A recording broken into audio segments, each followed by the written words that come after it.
പിന്നെ സ്വന്തം അച്ഛൻ്റെ അല്ലെങ്കിൽ പെറ്റ അമ്മയുടെ മനസ്സ് വേദനിച്ചാലോ അവരെ അത്യധികം നിങ്ങൾ വിഷമിപ്പിക്കുകയൊക്കെ ആണെങ്കിലോ ആ വേദന നിങ്ങളെ സാരമായി ബാധിക്കുവാൻ സാധ്യതയുണ്ട്. അവരുടെ ആ വേദന, മനസ്സിന്റെ വിഷമം തലമുറകളോളം ചിലപ്പോൾ നമ്മെ പിന്തുടരുകയും ചെയ്യുന്നതാണ്. ആയതിനാൽ സ്വന്തം അച്ഛൻ്റെയോ അമ്മയുടെയോ മനസ്സ് ഒരു കാരണവശാലും നിങ്ങൾ വേദനിപ്പിക്കുവാൻ പാടുള്ളതല്ല.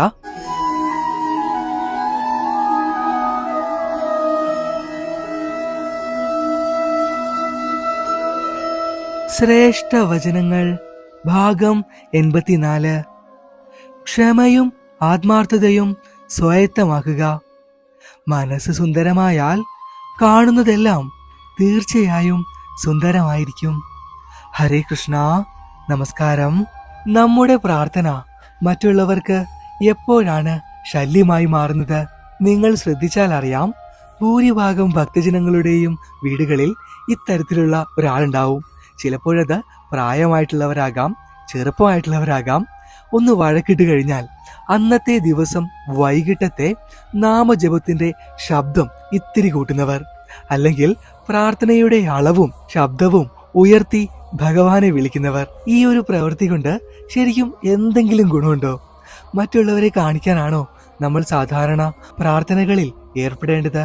ഇന്നത്തെ ഈ വീഡിയോയിലൂടെ വളരെ ലളിതമായി തന്നെ ഈ ഒരു കാര്യത്തെക്കുറിച്ച് വിശദമായി ചർച്ച ചെയ്യാം. ഭക്തജനങ്ങൾക്ക് എല്ലാവർക്കും അത്രമാത്രം ഉപകാരപ്രദമായിട്ടുള്ള പൊതുവായിട്ടുള്ള ഒരു വിഷയമാണിത്. തീർച്ചയായും മുഴുവനായി തന്നെ കാണുക. പറയുന്ന ഓരോ കാര്യങ്ങളും ശ്രദ്ധാപൂർവം കേട്ടുകൊള്ളുക. പിന്നെ പറയണ്ടല്ലോ, മറ്റുള്ള ഭക്തജനങ്ങൾക്കും നമ്മളിടുന്ന ഓരോ അറിവുകളും എത്തിച്ചേരുവാനായി ഇപ്പോൾ തന്നെ ലൈക്കും ചെയ്യാട്ടോ. നിങ്ങൾ ഓരോരുത്തരും അറിഞ്ഞോ അറിയാതെയോ ചെയ്യുന്ന ഒരു ഉപകാരമായിരിക്കും അത്. ശരി, അപ്പോൾ ഒട്ടും ദീർഘിപ്പിക്കുന്നില്ല, ഭഗവാന്റെ നാമത്തിൽ തന്നെ നമുക്ക് തുടങ്ങാം. ശാസ്ത്രീയമായി പറയുകയാണെങ്കിൽ സ്വാഭാവികമായും നമുക്ക് ഇത്തിരി പ്രായം കൂടുമ്പോൾ, അതായത് ഏകദേശം 40 മുകളിലേക്കോ 50 മുകളിലേക്കോ പ്രായത്തിലേക്ക് എത്തുമ്പോൾ ഇത്തിരി കടുംപിടുത്തവും ദേഷ്യവും ഉണ്ടാവുന്നത് സർവ്വസാധാരണമാണ്. അതുകൊണ്ട് തന്നെയും ഇതിന്റെ തൽഫലമായി 90% ഭക്തജനങ്ങളും തന്റെ ജീവിതത്തിൽ എന്തെങ്കിലും പ്രശ്നങ്ങൾ ഉണ്ടാകുമ്പോഴോ ദേഷ്യം, അമർഷം എന്ന മാനസികാവസ്ഥ വരുമ്പോഴോ നമ്മൾ ആദ്യം പറഞ്ഞ കാര്യം ചെയ്യുന്നത് സർവ്വസാധാരണമാണ്. പക്ഷേ ചെറുപ്പക്കാരും ഒട്ടും മോശമല്ല കേട്ടോ. അറിഞ്ഞോ അറിയാതെയോ ഇത്തരത്തിലുള്ള പ്രവൃത്തികൾ ചെയ്യുന്നവർ ഒട്ടനേകമുണ്ട്.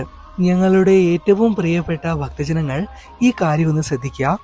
ഒരിക്കലും മറ്റുള്ളവരെ ശല്യപ്പെടുത്തിക്കൊണ്ടോ ബുദ്ധിമുട്ടിച്ചുകൊണ്ടോ പ്രാർത്ഥനയിലും നാമജപങ്ങളിലും ഏർപ്പെടുവാൻ പാടുള്ളതല്ല.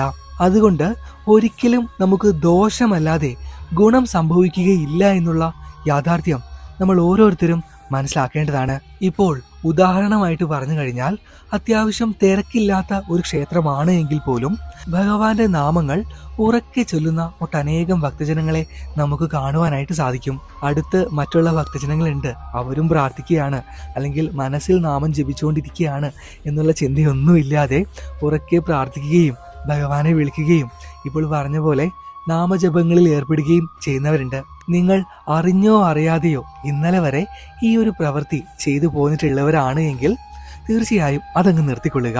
കാരണം ക്ഷേത്ര ദർശനം നടത്തുന്ന ഓരോ ഭക്തജനങ്ങളുടെയും ഉദ്ദേശങ്ങൾ പലതാണ്. തന്റെ സങ്കടങ്ങൾ ഭഗവാനെ ബോധിപ്പിക്കുവാൻ വരുന്നവരുണ്ടാകാം, നല്ല ഒരു പോസിറ്റീവ് എനർജി ലഭിക്കുന്നതിന് വരുന്നവരുണ്ടാകാം, ഭഗവാനെ ഉള്ളറിഞ്ഞൊന്ന് വിളിക്കുവാൻ വരുന്നവരുണ്ടാകാം. അങ്ങനെ പലതരത്തിലുള്ളവരാണ് ക്ഷേത്ര ദർശനം നടത്തുവാൻ വരുന്നത്. അപ്പോൾ അവരുടെ ഇടയിൽ ഇത്തരത്തിലുള്ള പ്രവൃത്തികൾ നിങ്ങൾ ചെയ്താൽ തീർച്ചയായും അവർക്ക് മനസ്സിലൊരു അമർഷം ഉണ്ടാവാൻ സാധ്യതയുണ്ട്. അത് അവരുടെ മൂഡ് മാറ്റുകയും നിങ്ങളുടെ അടുത്തുള്ള ആ ഭക്തജനങ്ങളുടെ എല്ലാവരുടെയും നെഗറ്റീവ് ഊർജം നിങ്ങളിലേക്ക് എത്തിച്ചേരുകയുമാണ് ചെയ്യുക. പിന്നെ ആ നിമിഷം നമ്മൾ എത്രമാത്രം ഉള്ളുരുകി പ്രാർത്ഥിച്ചാലും നാമജപങ്ങളിൽ ഏർപ്പെട്ടാലും വീട്ടിലേക്ക് പോകുന്നത് ആ നെഗറ്റീവ് ഊർജം കൊണ്ടായിരിക്കും. അത് മറക്കണ്ട. ആയതിനാൽ ക്ഷേത്ര ദർശനം എപ്പോഴും നമ്മൾ ശാന്തമായിട്ടായിരിക്കണം നടത്തേണ്ടത്. മനസ്സിൽ എപ്പോഴും ഒരു പുഞ്ചിരി കാത്തു സൂക്ഷിക്കേണ്ടതും അത്യാവശ്യമാണ്. മറ്റുള്ള ഭക്തജനങ്ങളെ ശല്യപ്പെടുത്താതെ മനസ്സിൽ പ്രാർത്ഥിക്കുക. ഈ ഒരു പ്രവൃത്തിയാണ് നമ്മൾ പരമമായും ക്ഷേത്ര ദർശനം നടത്തുമ്പോൾ പിന്തുടരേണ്ടത്. ഈ പറഞ്ഞ ഗുരുവായൂർ ക്ഷേത്രം പോലെയുള്ള മഹാക്ഷേത്രത്തിൽ, അത്രമാത്രം തിരക്കേറിയ ക്ഷേത്രത്തിലെല്ലാം ചെന്നു കഴിയുമ്പോൾ എന്താണ് നമ്മൾ ചെയ്യുന്നത് എന്ന് പോലും നമുക്ക് അറിവുണ്ടാവില്ല. ഉന്തും തള്ളും തിരക്കും എന്തിനേറെ ഭഗവാനെ ഒന്ന് ശരിക്കും കാണുവാൻ പോലും നമുക്ക് കഴിയാറില്ല. പക്ഷേ ചില ദിവസങ്ങളിലെല്ലാം ഭഗവാനെ നമുക്ക് കൺകുളിർക്കെ കാണുവാനും സാധിക്കാറുണ്ട് അല്ലെ? അങ്ങനെയുള്ള ഒരു അവസരം കിട്ടിക്കഴിഞ്ഞാൽ ഒട്ടും മടിക്കണ്ട, പരമാവധി ആ സമയങ്ങൾ വിനിയോഗപ്പെടുത്തുവാനായി ഓരോ ഭക്തജനങ്ങളും ശ്രദ്ധിക്കുക, ഓർക്കുക കേട്ടോ. ഇനി രണ്ടാമതായിട്ട് പറയുവാനുള്ള കാര്യം ഈ വീഡിയോയുടെ ഏറ്റവും കാതലായിട്ടുള്ള ഒന്ന് തന്നെയാണ്. ഞാൻ എന്തിനാണ് ഈ വിഷയം തിരഞ്ഞെടുത്തത് എന്നുള്ളതിന്റെ ഏറ്റവും പ്രധാനമായ ഭാഗം. ഈ വീഡിയോ കാണുന്നവരിൽ എത്ര പേരുടെ വീടുകളിൽ നിരന്തരമായി പ്രശ്നങ്ങൾ ഉണ്ടാകാറുണ്ട്? ഈ പ്രശ്നങ്ങളെല്ലാം ഉണ്ടായതിനു ശേഷം, അല്ലെങ്കിൽ കുടുംബ പ്രശ്നങ്ങളൊക്കെ ഉണ്ടായതിനു ശേഷം പ്രാർത്ഥനാ വേളയിൽ ഈ വഴക്കുണ്ടാക്കിയവരെ, അതും സ്വന്തം കുടുംബത്തിലുള്ളവരെയാണെന്ന് ഓർക്കണം, അവരെ പ്രാഗിക്കൊണ്ടോ ശപിച്ചുകൊണ്ടോ എത്ര പേര് പ്രാർത്ഥിക്കാറുണ്ട്? അതും ഉച്ചത്തിലാണ് പ്രാർത്ഥിക്കുക, ഉച്ചത്തിൽ തന്നെ നാമജപങ്ങളിൽ ഏർപ്പെടുകയും ചെയ്യുന്നു. ഈ വീഡിയോ കാണുന്നവരിൽ അങ്ങനെ ആരെങ്കിലും ചെയ്യുന്നുണ്ട് എങ്കിൽ ഒന്ന് ഓർത്തുകൊള്ളുക, നിങ്ങളുടെ ആ പ്രാർത്ഥന കൊണ്ട് ഒരു ഗുണവും സംഭവിക്കുവാൻ പോകുന്നില്ല. വേണേച്ചാൽ വെറുതെ മറ്റുള്ളവരെ, ആ വീട്ടിലുള്ളവരെ തന്നെയും കാണിക്കുവാൻ വേണ്ടി ഒരു പ്രഹസനം നടത്താം എന്ന് മാത്രമേ ഉള്ളൂ. കൂടാതെ നിങ്ങൾ ശപിക്കുന്ന ആ ശാപം ഉണ്ടല്ലോ, അതും ഒട്ടും തന്നെയും ഏൽക്കുവാൻ പോകുന്നില്ല. അതൊക്കെയും 1000-2000 കൊല്ലം മുമ്പൊക്കെ ആയിരുന്നു. ഇപ്പോൾ കല്ലാക്കി മാറ്റുന്ന അവസ്ഥ. പ്രായവരൊക്കെ പറയാറുണ്ടല്ലോ, വെള്ളിടി കേൾക്കുക എന്നൊക്കെ പറയാറുണ്ടല്ലോ, പലയിടത്തും കേൾക്കാനായിട്ട് സാധിക്കും. അതൊന്നും നടക്കാൻ പോകുന്നില്ല. നിങ്ങളുടെ വെറും മോഹം മാത്രമാണിത്. ഇന്നത്തെ കാലത്തെ മനുഷ്യന് മറ്റുള്ളവരെ ശപിക്കുവാനുള്ള കഴിവ് ഇല്ല എന്നതാണ് യാഥാർത്ഥ്യം. പിന്നെ സ്വന്തം അച്ഛൻ്റെ അല്ലെങ്കിൽ പെറ്റ അമ്മയുടെ മനസ്സ് വേദനിച്ചാലോ, അവരെ അത്യധികം നിങ്ങൾ വിഷമിപ്പിക്കുകയൊക്കെ ആണെങ്കിലോ, ആ വേദന നിങ്ങളെ സാരമായി ബാധിക്കുവാൻ സാധ്യതയുണ്ട്. അവരുടെ ആ വേദന, മനസ്സിന്റെ വിഷമം തലമുറകളോളം ചിലപ്പോൾ നമ്മെ പിന്തുടരുകയും ചെയ്യുന്നതാണ്. ആയതിനാൽ സ്വന്തം അച്ഛൻ്റെയോ അമ്മയുടെയോ മനസ്സ് ഒരു കാരണവശാലും നിങ്ങൾ വേദനിപ്പിക്കുവാൻ പാടുള്ളതല്ല. ഈ ഒരു കാര്യം എല്ലാ ഭക്തജനങ്ങളും ഓർക്കേണ്ടതാണ്, മനസ്സിൽ സൂക്ഷിക്കേണ്ടതാണ്. ഇനി അടുത്തതായിട്ട് മൂന്നാമതായി പറയുവാനുള്ള കാര്യം അത് ഇന്റർ കാസ്റ്റ് മാരേജിനെ കുറിച്ചാണ്. ഇപ്പോൾ നിങ്ങളുടെ മകൾ ഹിന്ദു, മരുമകൻ ക്രിസ്ത്യൻ, ഇത് നേരെ തിരിച്ചുമാകാം. ഏതെങ്കിലും രീതിയിൽ ഇങ്ങനെയുള്ള വിവാഹങ്ങളൊക്കെ നടന്നതിന് ശേഷം ഒരു കാരണവശാലും നിർബന്ധമായിട്ടുള്ള മതപരിവർത്തനം നിങ്ങൾ നടത്തുവാൻ പാടുള്ളതല്ല. നമ്മുടെ ഹിന്ദു മതവുമായി ബന്ധപ്പെട്ട പ്രാർത്ഥനകൾ, മറ്റുള്ള കാര്യങ്ങളെല്ലാം അവരെ നിർബന്ധിച്ച് പഠിപ്പിക്കുക, അവരെ അതിനുവേണ്ടി ശല്യം ചെയ്യുക, ഇതൊന്നും ഒരു കാരണവശാലും നിങ്ങൾ ചെയ്യരുത്. തീർത്തും ഇത് അത്യധികം മോശമായിട്ടുള്ളതും ഭഗവാന് നിരക്കാത്തതുമായിട്ടുള്ള ഒരു കാര്യമാണിത്. പണ്ടത്തെ കാലത്തെല്ലാം ഒട്ടനേകം ഇത്തരത്തിലുള്ള പ്രവൃത്തികൾ ഉണ്ടായിരുന്നു. മാനസികമായിട്ട് അവരെ പീഡിപ്പിക്കുക, ഉപദ്രവിക്കുക, ഇതെല്ലാം പണ്ട് സർവ്വസാധാരണമായിരുന്നു എന്ന് വേണമെങ്കിൽ പറയാം. ഇന്നത്തെ കാലത്താണ് ഇത്രയൊക്കെ ഒരു കുറവ് വന്നത്, അയവ് വന്നത്. നിങ്ങൾ തന്നെ ഒന്ന് ആലോചിച്ച് നോക്കൂ. നമ്മൾ ചെറുപ്പത്തിലെ വളർന്നു വന്ന ജീവിത സാഹചര്യം, മതവുമായി ബന്ധപ്പെട്ട കാര്യങ്ങളെല്ലാം പെട്ടെന്ന് ഉപേക്ഷിച്ച് മറ്റൊരു മതത്തിലേക്ക് പോകുവാൻ പറഞ്ഞാൽ ഒരിക്കലും നമുക്കത് സാധിക്കില്ല, അല്ലേ? അതേപോലെ തന്നെയാണ് മറ്റുള്ളവർക്കും. ഹിന്ദു മതം എന്ന് പറയുന്നത് ലോകത്തിലെ തന്നെ ഏറ്റവും വിശാലമായിട്ടുള്ള മതങ്ങളിലൊന്നാണ്. അത് സർവ്വവ്യാപിയാണ്. ആർക്ക് വേണമെങ്കിലും ഭഗവാനെ കുറിച്ച് പഠിക്കാം, അല്ലെങ്കിൽ ഹിന്ദു മതത്തെക്കുറിച്ച് കൂടുതൽ അറിയുവാനായിട്ട് ശ്രമിക്കാം. പക്ഷെ ഒരിക്കലും നമ്മൾ നിർബന്ധിച്ചിട്ടാകരുത് അത്, അല്ലെങ്കിൽ മതപരിവർത്തനം നിർബന്ധപൂർവ്വം നടത്തിയിട്ടാകരുത്. ഇഷ്ടമുണ്ട് എങ്കിൽ അവരത് സ്വീകരിച്ചോട്ടെ, ഭഗവാനെ കുറിച്ച് കൂടുതൽ അറിഞ്ഞോട്ടെ.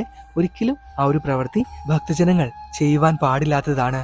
നമ്മുടെ പ്രാർത്ഥനകൾ, നാമജപങ്ങൾ, ധ്യാനം എന്നിവയെല്ലാം നമുക്ക് ഒരു ആത്മസംതൃപ്തിക്ക് വേണ്ടിയാണ് നാം ചെയ്യുക, അല്ലെങ്കിൽ നമ്മുടെ സ്വന്തം ആഗ്രഹ പൂർത്തീകരണത്തിന് വേണ്ടിയാണ് ചെയ്യുക. ഒരിക്കലും അത് മറ്റുള്ളവരെ ശല്യപ്പെടുത്തിക്കൊണ്ടോ അവർക്ക് ദ്രോഹം ചെയ്തുകൊണ്ടോ ആകരുത് എന്ന് മാത്രമേ ഇന്നത്തെ ഈ വീഡിയോയിലൂടെ ഞങ്ങൾക്ക് എല്ലാവർക്കും പറയുവാനുള്ളത്. ശരി, അപ്പോൾ വേറെയൊന്നുമില്ല.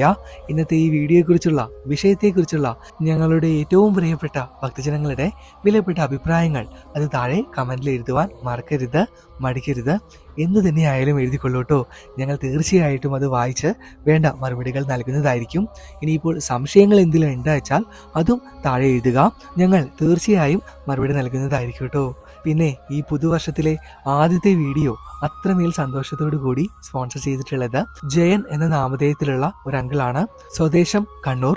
എന്താഗ്രഹം പ്രതിയാണോ അങ്കിൾ ഇന്നത്തെ ഈ വീഡിയോ സ്പോൺസർ ചെയ്യാമെന്ന് ഏറ്റിട്ടുള്ളത്, അത് എത്രയും പെട്ടെന്ന് നടക്കട്ടെ എന്നും ഭഗവാൻ അങ്കിളിൻ്റെയും അങ്കിളിൻ്റെ കുടുംബത്തിലുള്ള എല്ലാവർക്കും നല്ലത് മാത്രം വരുത്തട്ടെ എന്നും ഈ വേളയിൽ പ്രാർത്ഥിക്കുകയാണ്. ശരി, അപ്പോൾ വേറെയൊന്നുമില്ല.